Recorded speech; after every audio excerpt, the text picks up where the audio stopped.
partie tunisienne. On va y retrouver Guillaume Oda, Paolo Bozonin et Hélène Camille.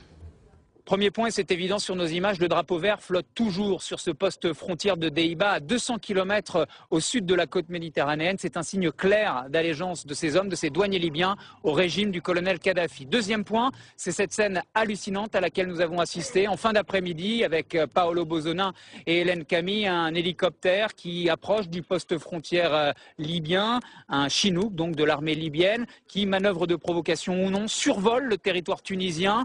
En tout cas, il s'ensuit une discussion étonnante entre deux militaires tunisiens. Pourquoi n'as-tu pas tiré, au moins pour leur montrer que nous sommes chez nous? Tir de sommation, ça vous donne une idée de la température ici. Quoi qu'il en soit, ce Chinook libyen, il atterrit du côté du poste frontière et du territoire libyen. Le ravitaillement commence à la fois en vivres, en nourriture et en eau, en matériel. Impossible de dire si des armes ont été livrées, mais en tout cas, cela indique, premier point, qu'on se prépare à tenir le siège du côté de ce poste frontière donc libyen qui est fidèle au régime du colonel Kadhafi.